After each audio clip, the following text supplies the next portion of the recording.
फूल ये सिर्फ खूबसूरत पंखुड़ियां नहीं हैं, ये तो एक खामोश जुबान बोलते हैं, प्यार की, सम्मान की, खुशी और पवित्रता की जुबान।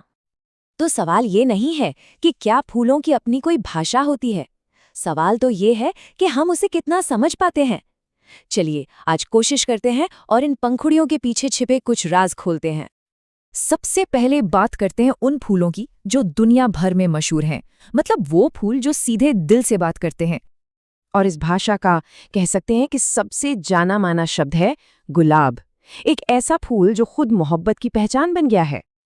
गुलाब का तो हर रंग एक अलग कहानी सुनाता है। जैसे लाल रंग है गहरे जुनून का इजहार, तो वहीं पीला रंग दोस्ती का पैगाम देता है, और सफेद रंग मासूमियत का। पर इन सब के दिल में एक ही एहसास बसता है, प्यार, खूबसूरती और सम्मान का। पर मोहब्बत का इजहार सिर्फ गुलाब तक ही तो सीमित नहीं है ना। एक और फूल है जो अपनी सादगी में बहुत गहरी बात कह जाता है, ट्यूलिप। इसका वो कप जैसा खिला हुआ आकार और इतने सारे रंग इसे एक शाही अंदाज देते हैं। ट्यूलिप को अक्सर परफेक्ट लव का सिंबल माना जाता है, मतलब एक ऐसा प्यार जिसमें कोई शर्त ना हो। और हाँ, ये वसंत के आने की खूबसूरत खबर भी तो देता है। अच्छा, अब पर्सनल फीलिंग्स से थोड़ा आगे बढ़ते हैं और देखते हैं कि कैसे कुछ फूल हमारी आस्था और हमारी संस्कृति का एक अटूट हिस्सा बन गए हैं। और जब बात आस्था की हो तो कमल का जिक्र तो सबसे पहले आएगा ही, भारत का राष्ट्रीय फूल जो कीचड़ में खिलकर भी सबसे अलग और पवित्र रहता है।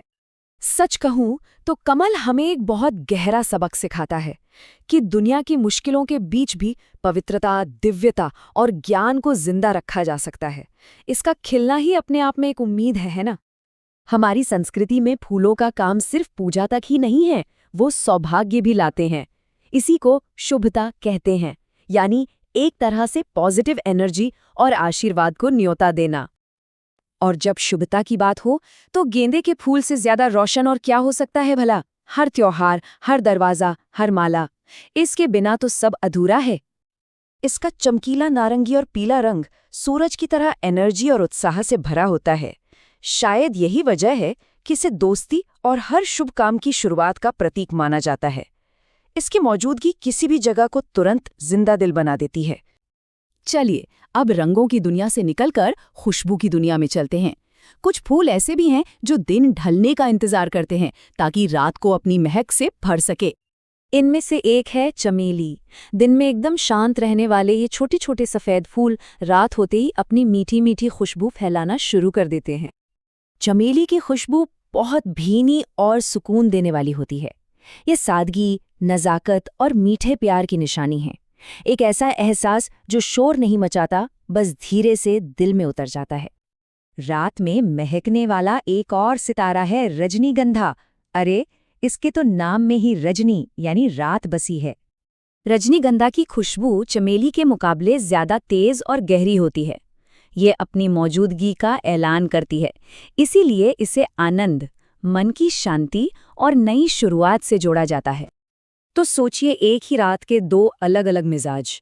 एक तरफ चमेली की शांत और सुकून भरी खुशबू है जो सादगी की बात करती है, तो दूसरी तरफ रजनीगंधा की दमदार और मीठी महक जो जश्न और शांति का संदेश देती है।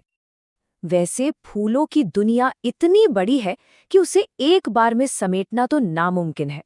पर चलिए कुछ और खूबसूरत फूलों से एक छोटी सी मुलाकात कर ही लेते हैं।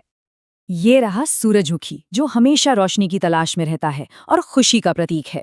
फिर है लिली, जिसकी बनावट ही पवित्रता और एक नई शुरुआत की कहानी कहती है।